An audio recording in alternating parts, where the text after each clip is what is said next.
suprême de Jésus. Alléluia. Alléluia. Merci Seigneur. Père, que ton nom soit glorifié. Je prie que tu donnes à chaque personne d'accéder avec simplicité et profondeur à la compréhension de ta parole. Et que la dimension surnaturelle de la vérité fasse son œuvre dans notre homme intérieur pour le changement des paradigmes mentaux, pour l'affranchissement de la captivité de toute forme de mensonge et de pollution de la religion et des traditions. Père, que ton nom soit glorifié. Merci parce que tu donnes à chacun d'entre nous d'être érigé, d'être construit de l'intérieur selon le prototype divin de la rédemption. Afin, Père, que nous vivions dans la plénitude de ton plan parfait et que nous réjouissons ton cœur sur la terre en cette saison. Au nom suprême de Jésus, j'ai prié que quelqu'un dise Amen 3 fois. Amen, Amen, Amen. Je te loue, Seigneur, de ce que tu rends ma langue habile. Je mets une demande devant le trône de la grâce pour ton onction. Merci pour ta miséricorde. Au nom de Jésus, j'ai prié. Dis encore Amen. Amen. Alléluia. Tu peux t'asseoir dans sa glorieuse présence. Le thème que nous avons aujourd'hui est loin pour réussir. Vous savez, même quand on utilise le mot réussite, ça fait rougir certains croyants. Et il y a des mots, quand on les utilise, les gens ont l'impression que c'est un langage qui est réservé à ceux qui appartiennent à l'autre bord, à l'autre monde, à l'autre royaume, et qui ont pour maître celui-là qui n'est pas le véritable Dieu. Vous savez que la conception du salut, de la notion d'enfant de Dieu, d'appartenance au royaume de Dieu a été galvaudée, mal comprise, mal assimilée par l'Église. Et cela cause un sérieux problème dans cette génération. Plusieurs personnes pensent qu'elles ont été sauvées uniquement pour aller au ciel. Quelle catastrophe! Et je veux dire que soit ces personnes lisent très mal leur Bible, soit elles sont très mal enseignées. Et comme j'aime à dire, l'autel auquel tu exposes tes oreilles a une influence véritable sur la destinée qui sera tienne.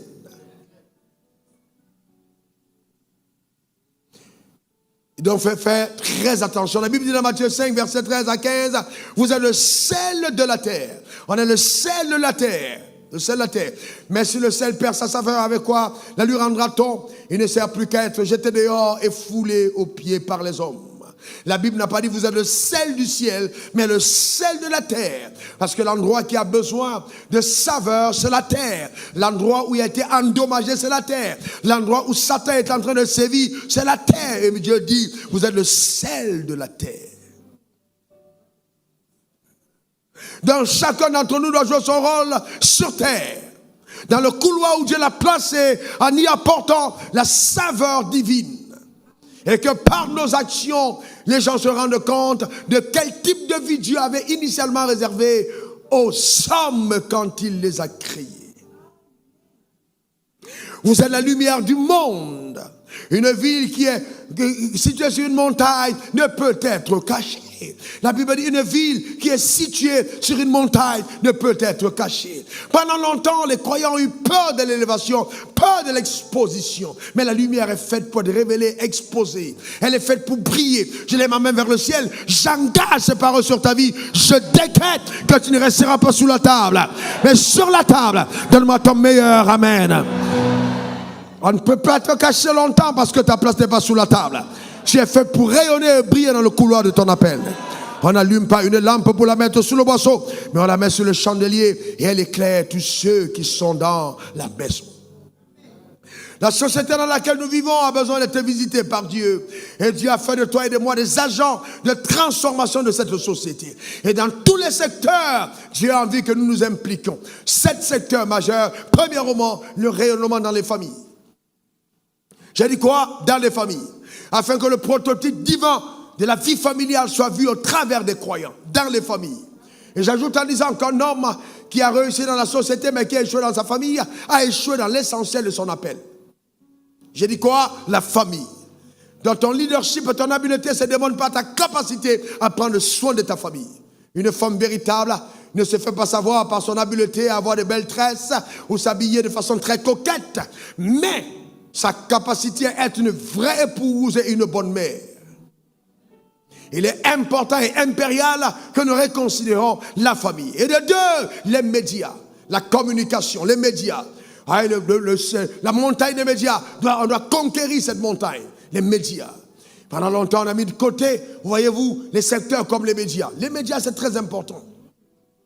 D'accord. Ensuite, je parle à ceux-là qui ont la possibilité de choisir encore un certain horizon d'exposition selon la grâce qui vous a été faite. Que j'aurais aimé être exposé à de telles vérités plus jeunes. On a les médias.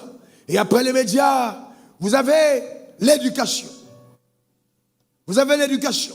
Le secteur éducatif. L'éducation. Après l'éducation, vous avez la politique. Ah ça passe pas bien pour certains. La politique. La politique. Je crois que parmi nous, il y a beaucoup qui étaient impliqués dans les élections. La politique. La politique. L'économie. La politique, l'économie. L'économie. Oui, on doit s'impliquer dans l'économie. C'est très important, l'économie. Après maintenant, on a le sport est là. Le sport est là. Vous ne pouvez pas laisser le sport est là totalement à la merci de Satan. Ça joue un rôle important dans la société. Le sport est là.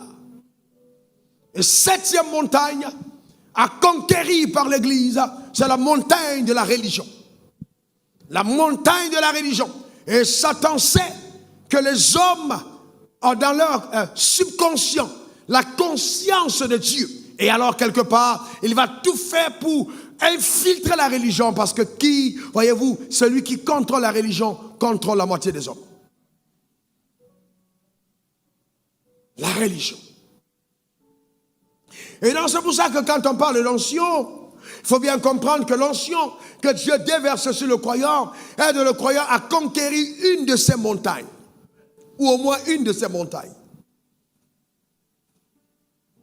Donc je ne te oins pas simplement pour que tu sois le pasteur à l'église. Non. Je te oins pour que tu serves au couloir de ton appel. Et cette onction t'amènera à la réussite. Ta manière de dire amen m'inquiète. Eh bien oui, tu verras, Dieu nous a recréés comme un prototype unique conçu pour réussir. L'échec ne fait pas partie de la programmation de notre système intérieur. On n'a pas été programmé pour échouer. Donc, voyez-vous, c'est très important. Et c'est pourquoi, vous voyez, quand Dieu parle de David, il dit, c'est un homme selon mon cœur. Mais David n'était pas pasteur. David était quoi? David était sacrificateur, mais il était roi. Quand il était roi pour le bien du peuple. Afin que le peuple soit heureux. Frères et sœurs, écoutez-moi, Dieu n'est pas comme un homme. C'est pourquoi quand il a plu sur ma terre, il n'a pas que plu sur ta maison. Il a plu même sur la maison de ceux qui n'appartiennent pas à ton église. Il a pris même sur la maison des brigands. Et même le sorcier qui te combattait la nuit, il a plu dans sa maison. Il a plu dans son champ. Parce que Dieu est un bon Dieu. Qui fait du bien aux hommes. Il sait que tous les hommes ont été faits à son image et selon sa ressemblance. Et il est patient et attend que les hommes soient sauvés à leur temps convenable. Le jugement n'est pas pour maintenant. Il est patient. Il souhaite que tout le monde soit sauvé. Et je prie de tout mon cœur que le salut entre de façon fracassante dans ta maison. Et que la lumière de Dieu jaillisse. Je n'arrive pas à comprendre comment est-ce que quelqu'un peut être heureux dans une maison où il est la seule personne sauvée. Non, tu devrais plutôt enchaîner des moments de jeûne et de prière. Le salut doit dévorer le cœur des gens de ta maison. Ça doit être le battement de ton cœur. Et Dieu répondra justement à ce battement de cœur.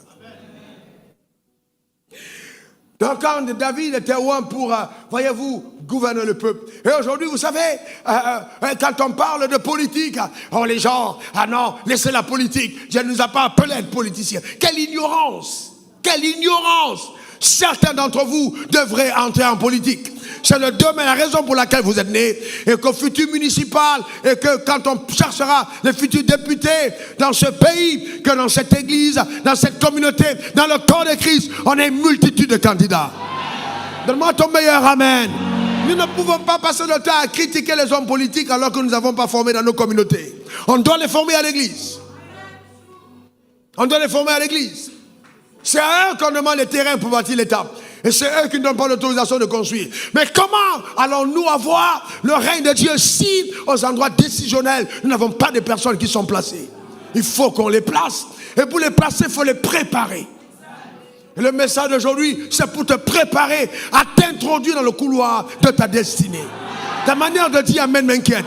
Donne-moi ton meilleur amen. C'est sûr à quoi Dieu t'appelle. N'aie pas peur, n'aie pas honte. Joseph n'était pas un pasteur. Joseph était un homme d'État. Et pour ta gouverne, Abraham lui-même n'était pas pasteur. Abraham était un chef d'entreprise. N'ayez pas peur d'embrasser le couloir de votre appel. Je vous le dis, voyez-vous, vraiment de façon très courageuse, dans notre continent africain, l'Église a participé au sous-développement de la société. Donc si nos nations sont autant en retard, c'est parce que l'Église n'a pas joué son rôle. Et il est temps que ça change. Rappelez-vous du fameux discours du roi belge. Je prendrai certains espoirs Léopold II, certains extraits pour vous faire entendre jusqu'où le dommage de la religion est capable de détruire et de ruiner un peuple béni par Dieu de façon prophétique. Le but de votre mission n'est pas d'apprendre aux Noirs à connaître Dieu. Ils le connaissent déjà depuis leurs ancêtres. Ils parlent de se soumettre à Zambipungu, Mbini Mukulu, Mungu et que sais-je encore. Ils savent que tuer, voler, coucher la femme d'autrui, calomnier, insulter sont de mauvais actes. Et ont le courage de l'avouer. Vous ne venez pas, non, pas pour leur apprendre ce qu'ils savent déjà. Votre rôle est l'enseignement, de faciliter les tâches aux administratifs et industriels.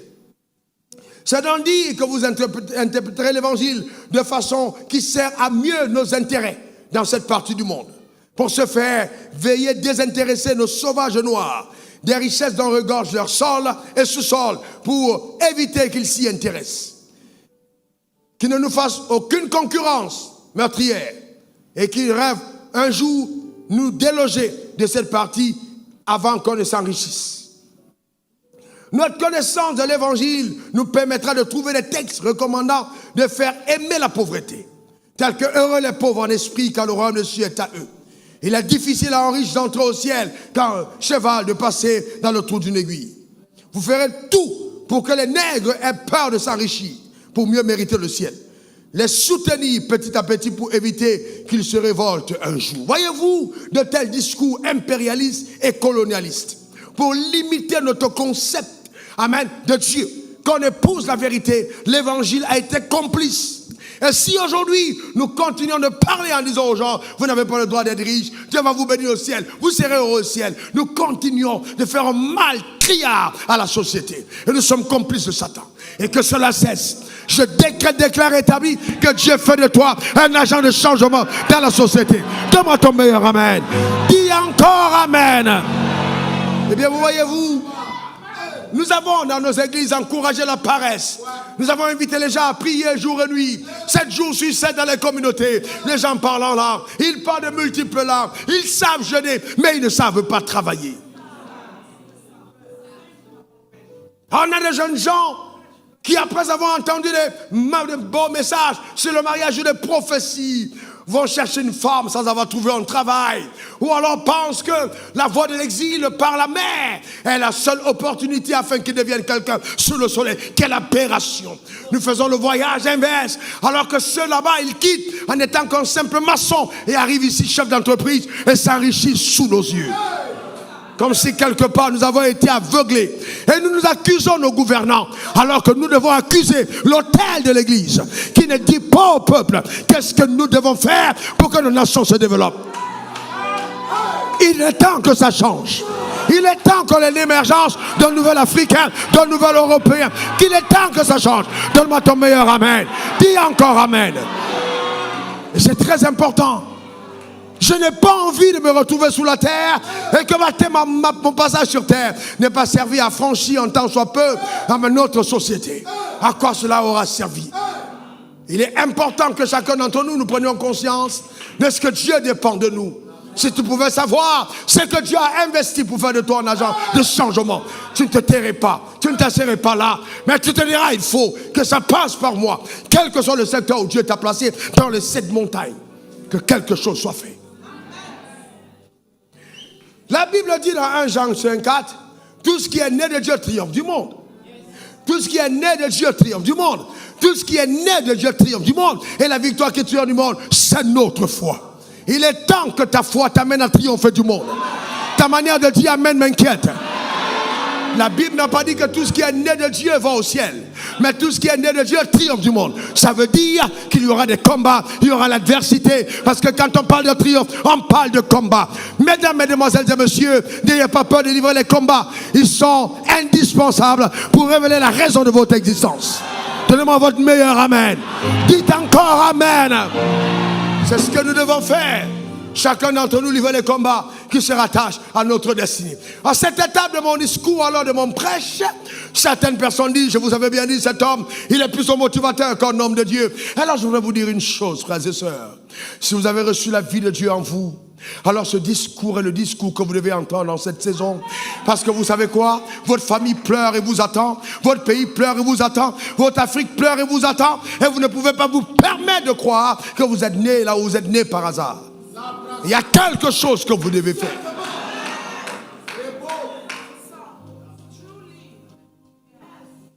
La Bible dit dans 2 Corinthiens 2, versets 14 à 15, grâce soit rendue à Dieu qui nous fait toujours triompher en Christ. Qui nous fait toujours triompher. Il nous fait toujours triompher. Le triomphe, c'est les victoires éclatantes après des combats. Dieu nous donne de toujours triompher.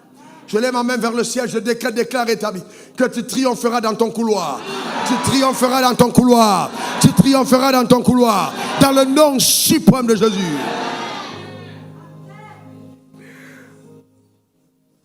Donc quand on parle de triomphe, Dieu fait référence au combat que tu dois livrer. Alors que Dieu te donne de découvrir quels sont ces combats. Jésus savait quel combat il devait livrer depuis l'âge de 12 ans. Arrêtez de dire à vos enfants, bon, je veux que tu sois policier, je veux que tu sois militaire, je veux que tu sois pasteur comme le révérend Wafo. Laissez vos enfants interpréter à l'intérieur quel est l'appel divin qui retentit en eux. Et encouragez-les. Si ton fils te dit, je suis le futur président de mon pays, ne l'arrête pas en disant, mon fils, la politique n'est pas bonne. La politique n'est pas bonne. Attention, Dieu lui-même est un politicien. Parce que la politique, c'est la gestion de la cité. Vous ne pouvez pas dire, la politique n'est pas bonne, les affaires, ce n'est pas une bonne chose. J'ai failli être lapidé par les pasteurs. Les gens m'en ont voulu à mort quand j'ai commencé les affaires. Oh, si vous écoutiez les commentaires qu'il y avait dans les rues, dans les églises, les pasteurs, ce qu'ils racontaient. Pourquoi? Parce que j'avais osé, à cette époque, en 2004, acheter une Porsche décapotable. Ah, vous savez, et les gens ont commencé à jaser, comme s'il y a certaines choses qui sont réservées simplement à certaines personnes. La Bible dit, lorsque tu bâtiras, habiteras de belles maisons. Je maudis la pauvreté dans ta vie. Je casse la nuque de la pauvreté dans ta vie. Au nom suprême de Jésus. Elle ne survivra pas. Dans tous les cas, si tu aimes la pauvreté, demande à tes enfants s'ils sont d'accord avec toi. Demande à tes enfants s'ils sont d'accord. Toi, tu me regardes, homme, tu dis que tu aimes la pauvreté. Demande à ta femme. Demande à ta femme. Tu demandes à ta femme si elle aime la pauvreté. Elle te suit seulement parce qu'elle est soumise. Personne n'aime la pauvreté. Et je vais vous dire une chose vraie. Si Dieu devenait pauvre, même beaucoup de pasteurs allaient le quitter. Personne ne se soumet aux pauvres. Vous voyez nos présidents, ils sont là, des vieux grands-pères devant un petit garçon. Et ils se baissent comme ça pour le saluer. Vous pensez que c'est quoi? Vous pensez que c'est parce qu'ils sont trop forts? Quand vous êtes faible, vous êtes faible. Quand vous êtes pauvre, vous êtes faible. Quelqu'un me donne son meilleur amen. Vous savez quoi? N'ayez pas peur. J'ai dit encore, n'ayez pas peur. J'ai dit quoi? J'ai dit quoi? Il faut livrer le combat de ta destinée. N'aie pas peur. Cette vie est sans pitié pour les paresseux et les peureux. Les paresseux et les peureux, cette vie est sans pitié. Elle va vous broyer. N'ayez peur de rien, osez. Tout ce que Dieu attend de toi, c'est l'audace. En fait, ce n'est pas toi qui vas agir, mais il attend ton action. Il attend que tu poses le pied et que tu te rendes compte que l'eau ne va pas te prendre. Il attend que tu poses le pied. Juste ton pied, c'est ce que Dieu attend. Il a juste besoin que tu agisses. C'est tout.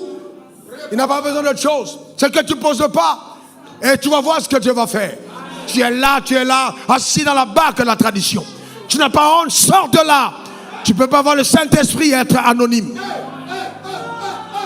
Tu ne peux pas voir le Saint-Esprit et t'asseoir avec les gens dans le coin. Sors de là. Il est temps que ça bouge.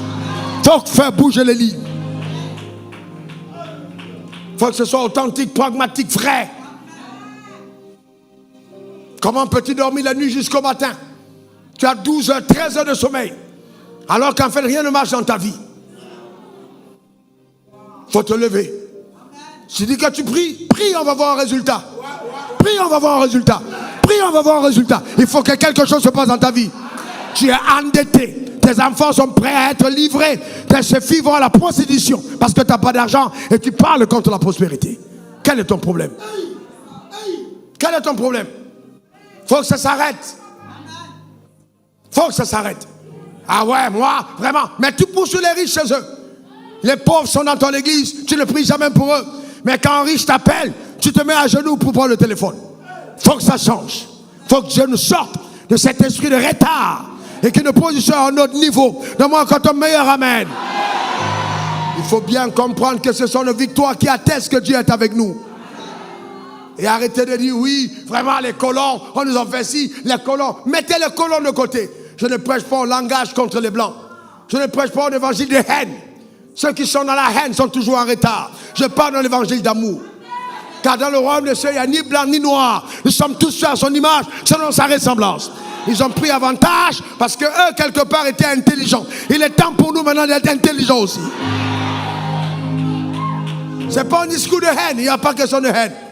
Les gens vous disent, ouais, rentrez à vos dieux africains. Ils sont venus vous donner leur Dieu. De quoi vous parlez? Qu'est-ce que vos dieux ont produit? Qu'est-ce que l'adoration d'un crâne peut te donner? L'adoration d'un âne va te donner quoi? Quelle imbécilité! Comment vas-tu aller adorer un canari? Il t'apportera quoi? Quand les morts sont morts, ils sont morts. Tes ancêtres sont morts, ils sont morts. Laisse-les reposer en paix. Arrêtez les pratiques fallacieuses et qui tirent le continent en retard. Ah, nous sommes en train de revendiquer la libération de l'Afrique au Dieu de nos ancêtres. Quel ancêtre? On descend de qui, nous? Tous les hommes découlent d'un seul homme appelé Adam. Aucun de nos ancêtres n'a créé le monde. Et les Africains doivent croire en Dieu de la bonne manière. De la bonne manière. Il faut arrêter des discours pareils. De haine. Vous parlez de haine. Ouais, j'aime pas les blancs. Et tu es en train de prendre le SMIC en France. Tu as nagé pour aller en France. Et tu dis j'aime pas les blancs. Reviens chez toi. Qui t'a chassé? Arrêtez ce discours de haine. Et ils sont racistes. C'est vous qui avez un problème. Guérissez du mal. Oh pasteur, comment parles-tu comme ça? Ne connais-tu pas l'esclavage? Eh bien oui, nous connaissons l'esclavage. Mais allez demander au peuple juif ce qu'ils ont subi. Allez demander au peuple juif s'ils n'ont pas été esclaves 400 ans en Égypte. Est-ce que l'esclavage les a empêchés de devenir la nation la plus puissante? Arrêtez ce discours. Arrêtez ce discours. Réveillons-nous un tout petit peu. Réveillons-nous. J'ai vu les boiteux marcher, j'ai vu les aveugles voir, j'ai vu les fous guéris, j'ai vu les pauvres devenir riches. Mais je veux voir la société s'éveiller. Je veux voir l'Afrique changer. Je veux voir les gens transformés. Je veux voir les continents embellis. Voilà la poursuite, voilà le rêve, voilà le battement de mon cœur. Que quelqu'un dise, je ne suis pas pauvre. Encore une dernière fois. Tout ce qui est né de Dieu triomphe du monde. Et la victoire qui triomphe du monde, c'est notre foi. C'est quoi? Notre foi. En d'autres termes, quand tu as la foi, tu as la victoire. Que Dieu t'accorde la victoire. Ta manière de dire amen m'inquiète. Que Dieu t'accorde la victoire. Que Dieu t'accorde la victoire. Dans Jean 1, verset 12, il est écrit, regardez ce texte, à tous ceux qui l'ont reçu, à ceux qui croient en son nom, qu'est-ce qui s'est passé? Elle a donné quoi? Le pouvoir de devenir enfant de Dieu. 1 Jean 3, verset 1. Voyez quel amour le Père nous a témoigné. 1 Jean 3, 1. 1 Jean 3, rapidement s'il vous plaît. Voyez quel amour le Père nous a témoigné. On va ensemble pour que nous soyons appelés. On soit appelés. Et nous le. Donc arrête de te regarder comme un Africain. La victoire qui triomphe du monde, c'est notre foi. Tant que tu continues de te voir comme un noir, le problème est là. C'est que toi, tu n'es pas séparé des traumatismes du passé. Les Juifs ont connu la Shoah. Mais ils sont puissants. Parce qu'ils se sont attachés sur les promesses de Dieu. Moi-même qui vous parle, je peux vous dire combien de fois j'ai échappé à la mort. Arrêtez pour aller être mis à mort. Mais par la grâce de Dieu, il m'a gardé. Je déclare sur ta vie que tu ne mourras pas avant ton heure. Arrête de trouver des excuses. Alors vraiment, les gens ne m'aiment pas. Moi, on m'a trahi. J'ai donné des choses aux gens qui m'ont trahi. J'ai marché avec les gens qui ont complété dans mon dos pour qu'on m'enferme. Mais j'ai échappé. Parce que Dieu, quand il est avec toi, tu vas être victorieux. Arrête ça pour dire on m'a fait du tort. On t'a fait quel tort? On t'a fait quel tort? Tu es fâché parce que ton mari ne t'a pas acheté de nouvelles paires de chaussures. Ta vie se résout à ça? Comment peux-tu être une femme? Tu manges, tu rentres, tu dors, et puis tu penses que tout est miam. Il faut penser à autre chose. La tête que tu as là, c'est pour autre chose. Sur mes serviteurs et sur mes servantes, je répandrai de mon esprit. Quand vos traditions disent n'envoyez pas vos filles à l'école, c'est Dieu qui a dit ça? Quand vous excisez les filles tout bas, c'est les blancs qui sont venus faire ça? Arrêtez de pratiquer pareil. Épousez la parole de Dieu. C'est que ce continent reconnaisse que la prédication de l'évangile est le salut de l'Afrique. Et que nos dirigeants ne pourront jamais s'affranchir du FMI et du système mondial sans la prédication de foi. Il est temps que l'Église s'éveille. Et qu'on donne à nos gouvernants la capacité d'affranchir nos continents. La Bible dit nous avons l'ADN de Dieu en nous. Je suis un enfant de Dieu. Tiens, je suis un enfant de Dieu. Tiens, pour moi, je suis un enfant de Dieu. Encore, je suis un enfant de Dieu. C'est-à-dire que tu as l'ADN en toi. Le chromosome en toi. Et les cellules génétiques de Dieu sont infusées en toi. Donc l'instinct est gouverné par la cellule. Donc ce n'est même pas possible que tu puisses avoir une autre manière de penser. Tu es enfant de Dieu. Dis je suis un enfant de Dieu. Dis encore je suis un enfant de Dieu. Ne te laisse pas séduire. Ne te laisse pas séduire. Ne te laisse pas séduire. Demande ton meilleur amen. Et vous savez, nous pensons que non, le succès est lié à l'identité. Quel mensonge. Ah, comme je suis un enfant de Dieu, je vais réussir. Tu veux que je te choque? Ça va aller plus loin que ça. Le succès dépasse l'identité. Adam a échoué alors qu'il était enfant de Dieu. Adam a échoué alors qu'il était béni par Dieu. Adam a échoué alors qu'il était riche. Adam a échoué alors qu'il était marié. Donc, Adam a échoué alors que tout autour de lui était glorieux. Donc le succès, c'est une décision. Et non un environnement. C'est une décision. Je décide de réussir. Je décide de réussir. Je fais quoi? Je décide de réussir. Et le succès n'est pas la conséquence d'une localisation. C'est-à-dire ce n'est pas fonction de là où tu te trouves. C'est question de révélation. J'ai dit quoi? C'est révélation, pas la localisation. Satan va toujours vous faire voir que oui, vraiment, là où tu es, c'est mauvais. Il faut que tu ailles ailleurs. Tu es né en Côte d'Ivoire. Ton village, tu es éclairé jusqu'à dans ton village. Le puits, la nuit est éclairé. Il faut aller voir ailleurs. Et tu as envie d'aller passer, aller en Libye, entrer, sortir en Espagne. Tu n'es même pas sûr que tu vas arriver. Parce qu'on a passé ton temps à te présenter des films qui mentent. Il faut que ça change. Et c'est là où nos gouvernants doivent intervenir. Afin de ne plus diffuser sur nos chaînes de télé des films mensongers. Si on montre un film où un noir est réduit à n'importe quoi, on ne le présente pas à la télé. Parce que nous devons faire émerger le nouvel africain avec le concept divin. Sans la haine du blanc, sans la haine du blanc, sans la haine. L'intelligence de l'homme blanc, c'est qu'il sait propulser ceux qui sont siens. Sans complexe. Il est anormal que tu sois dans ton bureau et puis quelqu'un de ton pays que tu connais vienne. Et puis tu as du complexe parce que tu as vu quelqu'un de blanc à la salle d'attente. C'est qui le blanc l'a fait de venir. Mais quel est ton problème? Tout ça arrive parce que ces personnes n'ont pas prié à l'église. Où j'étais. Il n'y a pas de complexe. Nous respectons les hommes, mais il n'y a pas de complexe d'infériorité. Dis après moi, je ne suis pas inférieur. Dis encore une dernière fois. Alléluia. Amen. Alors, est-ce que tu sais qui tu es? Est-ce que tu sais qui tu es? Qui es-tu? Qui es-tu? Qui es-tu? Ça veut dire que ta valeur n'est pas liée à la couleur de ta peau. Ta valeur n'est pas liée à la couleur de ta peau. Et tu ferais une grosse erreur de valoriser les gens par la couleur de leur peau.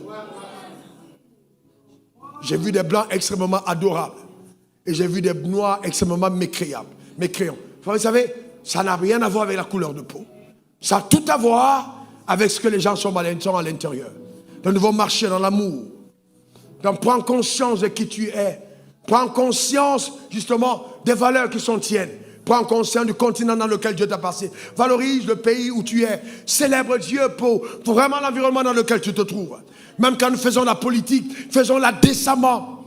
Faisons-la bien. Ne mentons pas. Quand on a quelqu'un qui travaille bien, disons Joe, il a bien travaillé, mais il peut donner aussi l'espace à quelqu'un pour qu'on travaille. Ne mentons pas. Valorisons ce que nous sommes. Ne tuons pas nos pères même s'ils sont morts. Le vrai problème que nous avons. Tellement de complexes. On côtoie les opportunités tous les jours. Tous les jours, tu côtoies les opportunités. Elles sont là, elles sont présentes dans ce continent. Ce continent a plus de 60 types différents de minéraux en Afrique. On détient 24% des terres agricoles, des terres qu'on peut cultiver. 24%, vous imaginez ça? 24%, vous imaginez? Dans ce continent. Et vous pensez que le développement de ce pays ne passe que par le stylo. Alors que, voyez-vous, on n'a que 9% de production mondiale en termes agricoles. On est le seul continent où les poissons meurent de vieillesse dans les eaux. Et où nous importons les poissons. Alors qu'on peut, au village, devenir très riche à partir de la terre. Mais dans notre concept, on est Hindoriba, on va à l'école. Oui, c'est bien l'école, mais qu'est-ce qu'on produit à la société? Si vous n'acceptez pas un changement, comment est-ce que ça se passe? Il faut que ça change. Dans tous les domaines, frères et sœurs, il faut que ça change. Ayons l'intelligence aiguisée. Soyons ouverts d'esprit. Et décidons d'explorer les sentiers que nos pères n'ont pas connus. Ce pays, ce continent est très riche. Le sous-sol immensement riche. L'or, manganèse, uranium, diamant, tout est riche. Regardez, tout est riche. Ah oui, je suis d'accord avec vous que la politique de ceux qui régissent les rapports avec l'Occident doit être revue. Mais on ne peut pas dénoncer les accords que nous avons avec les autres. On peut les revoir. C'est tout simplement ça. Pas entrer dans des guerres inutiles, des rancules inutiles. Non, on a besoin d'intelligence. Et je lève ma main vers le ciel. Qu'il y a quelqu'un qui m'entend et ce message est pour toi. Tu fais partie du salut de ton continent. Ta manière de dire Amen m'embête. Que Dieu t'utilise dans un secteur pour la liberté dans le nom suprême de Jésus. Que dans ta famille tu sois un modèle. Que la sagesse et l'intelligence de Dieu t'habitent. Que l'humilité garde ton cœur pour que Dieu t'amène encore plus loin. Encore plus loin, encore plus loin, encore plus loin dans le nom suprême de Jésus. Au niveau des médias, qu'on ait des personnes qui s'infiltrent, des chaînes de télévision que Dieu nous donne d'en créer. Au niveau de l'éducation des écoles, des universités, avec des valeurs, inculquant la relève à notre continent. Pas simplement le clivage religieux, mais plus que ça.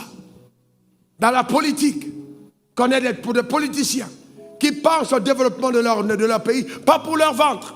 D'ailleurs, si nous devons arriver au point où il est interdit aux pauvres de faire la politique. On doit entrer dans l'économie.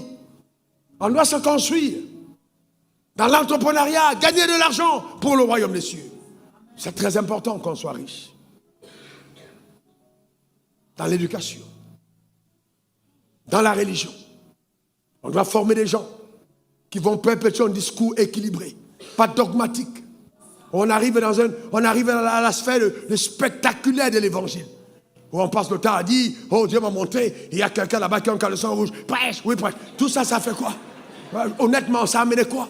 Et c'est dans notre continent, vous voyez les gens, alléluia, alléluia. Ça a amené quoi concrètement? Montrez-moi une seule personne qui a été transformée par ça. Personne. Je prêche l'évangile depuis longtemps, plus de 25 ans. Personne. Dieu m'a dit, non, ta tante est une grande sorcière. C'est à cause de ta tante que tu ne réussis pas. Je vais vous dire une chose. Quand Adam a été mis sur terre, il a été mis sur terre au milieu des sorciers. La sorcellerie était sur la terre. Satan était déjà là. Il était seul. Il a réussi. C'est parce qu'on ne me soutient pas. On ne me soutient pas. On ne te soutient pas. Dieu n'est pas avec toi. Il faut arrêter ce mensonge. Ne te laisse pas abattre. Que Dieu bénisse ton âme. Que Dieu bénisse sa vie. Je lève ma main vers le ciel. Je déclare ta vie. Que même si tu vas oublier ce message, il va te poursuivre même jusqu'aux toilettes. Dans le nom suprême de Jésus. De nuit comme de jour, cette parole retentira en toi. Pour que tu fasses la différence. Donne-moi 3 bons amen. Élève ta voix maintenant vers le trône de la grâce et réponds à Dieu qui t'a parlé. Réponds à Dieu qui t'a parlé. Réponds à Dieu qui t'a parlé. Réponds à Dieu qui t'a parlé. Réponds à Dieu qui t'a parlé. Alléluia. Sato brendo shikatabra. Rondo kebro sakata. Réponds à Dieu qui t'a parlé. Élève ta voix. Élève ta voix. Élève ta voix. Dans le nom suprême de Jésus. Merci Seigneur. Sheteremoro satarababa. Rebo sakende rebo sakate brondo. Rekotoba rendorobo kosete kebro. Sharababo rokotobre. Alléluia. Hey! Moroko shitarababo. Oh! Je te donne mon cœur. Sois pour ta gloire. Je te donne tout. Ce que j'ai, pour réussir. ce que je suis. Oh, que ton nom soit glorifié. Oh, je te donne ma vie.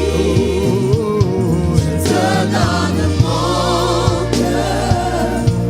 Je te donne tout. Ce que j'ai, je t'appartiens. Je te donne ma vie, Seigneur. Je te donne ma vie.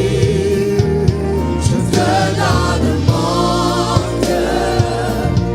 Je te donne tout. Ce que j'ai, ce que je suis est à toi. Je te donne ma vie. Je te donne mon cœur. Frères et sœurs, vraiment que Dieu nous garde dans l'humilité et que Dieu, par sa grâce, aide chacun d'entre nous à aller plus loin. Dieu a mis dans ton cœur un rêve, je veux que tu le poursuives et que vraiment tu soupilles après sa grâce, car il n'y a que sa grâce qui te permettra d'y parvenir. En tant que prédicateur de l'évangile, en 2002, j'ai commencé des affaires. En tant que prédicateur de l'évangile, quand Dieu m'a parlé, et aujourd'hui, frères et sœurs, c'est vraiment pour t'encourager. Je suis impliqué dans les secteurs de la restauration où j'ai commencé, l'exportation de café cacao, impliqué dans la transformation du manioc à farine d'amidon, impliqué dans les carrières de sable et gravier, impliqué dans l'exploitation de l'or, impliqué dans l'uranium, impliqué dans la construction, impliqué dans le négoce et récemment encore impliqué dans la nouvelle technologie mise en place pour l'épanouissement de tout le Cameroun, les services innovants, vraiment extraordinaires. Parmi les membres fondateurs de cette nouvelle technologie mise sur pied, quand j'ai commencé avec mon ami, c'était au niveau du pétrole.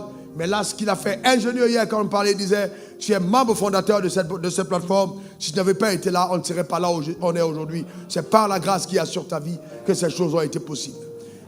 Et ça en si peu de temps, en ayant un temps à 100% consacré, alors pleinement consacré dans les prédications de l'évangile. Qu'est-ce que Dieu ne peut pas faire avec un homme volontaire? Qu'est-ce que Dieu ne peut pas faire?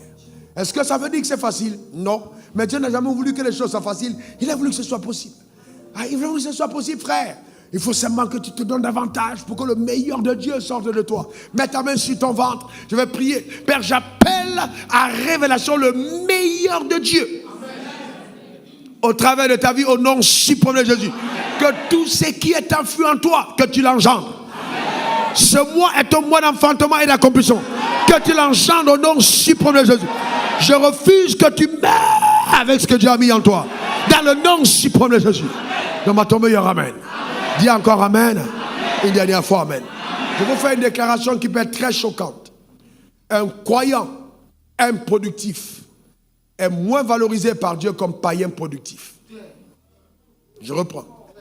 Un païen, un croyant, improductif, un enfant de Dieu qui ne porte pas de fruits dans la société est moins valorisé par Dieu comme païen productif.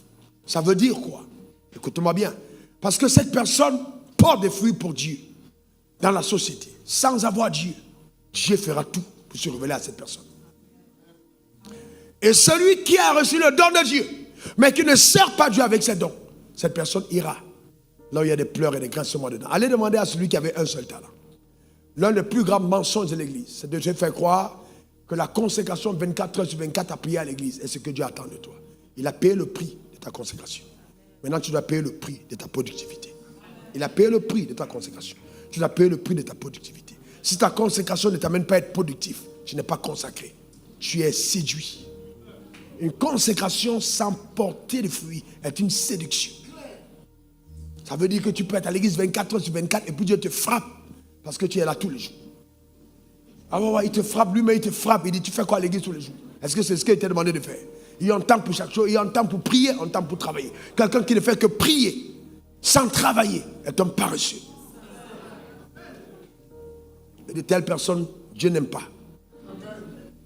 Parce que Dieu ne peut pas t'avoir créé souvent pour que tous les jours, tous les jours. Après le locataire vient, tu fais le propriétaire vient, tu vois. Que Dieu bénisse sa vie. Amen. Que Dieu bénisse sa vie.